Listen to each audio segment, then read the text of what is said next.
तो my dear friend, कैसे हैं आप सब। उम्मीद है आप सब अच्छे होंगे। इस वीडियो में हम बात करने जा रहे हैं पेटीएम स्टॉक के बारे में। वीकली टाइम फ्रेम के अकॉर्डिंग अगर हम बात करें तो पिछले लगातार 3 वीक से इस स्टॉक में हमें रैली देखने को मिल रही है और प्राइस लगभग 21% तक है ऊपर उछल चुका है। ठीक है, अब प्राइस कहाँ तक जा सकता है, क्या यहाँ पर अब दोबारा गिरावट होगी? तो वीकली टाइम फ्रेम के अकॉर्डिंग जैसा कि हम बात करते हैं कि प्राइस ये संभलने की संभावना मूविंग एवरेज 50 पर रहती है। अगर वहाँ पर उसको एज अ रजिस्टेंस यूज़ करता है तो प्राइस आगे दोबारा नीचे जाने की संभावना रहती है यहाँ पर, और ये पहले की जगह पर आप ये चीज़ें देख सकते हैं। अब प्राइस अगर यहाँ से वापस उछला है तो जब तक एक रिट्रेसमेंट ना हो जाए तो हम नहीं मान सकते कि स्टॉक प्राइस ऊपर जाएगा। तो अगर हम इसको डेली टाइम फ्रेम में कन्वर्ट करते हैं तो डेली टाइम फ्रेम में हमें यहाँ पर एक रिट्रेस आता दिख रहा है। ठीक है, अगर इसको लाइन में कन्वर्ट कर देते तो हमें ये चीज़ समझ में आ रही है। यहाँ पर आप देखिए, ठीक है।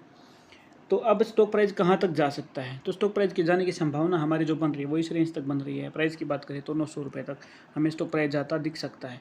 मैं दावे के साथ नहीं कह रहा हूँ क्योंकि मैं सेबी रजिस्टर्ड नहीं हूँ और आपको इन्वेस्टमेंट की सलाह मेरी तरफ से तो बिल्कुल भी नहीं है। अपने एडवाइज़र के साथ एडवाइस ज़रूर करें, अपनी खुद की स्ट्रेटजी ज़रूर बनाकर यूज़ करें। ठीक है, तो अब यहाँ पर देखिए सिंपल चीज़ आपको दिख रही है कि अगर प्राइस मूविंग एवरेज 50 पर रिट्रेस ले रहा है तो पुराने वाले जहाँ पर रजिस्ट हुआ है, प्राइस रुका है, वहीं पर जाने की संभावना रहेगी जहाँ पर प्राइस मूविंग एवरेज 50 पर ही रुका था।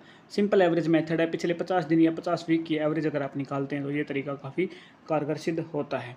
ठीक है, यहाँ पर भी आप देख सकते हैं। ठीक है ना, इसको दोबारा से हमने कैंडल में कन्वर्ट किया और वीकली टाइम फ्रेम में भी कन्वर्ट कर दिया।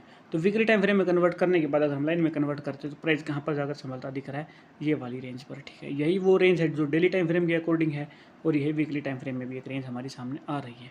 तो ऐसा हमें देखने को मिल सकता है। अदरवाइज अगर प्राइस दोबारा से नीचे गिरेगा तो फिर से 722 पर ही रिट्रेसमेंट होने की संभावना हमारी रहेगी।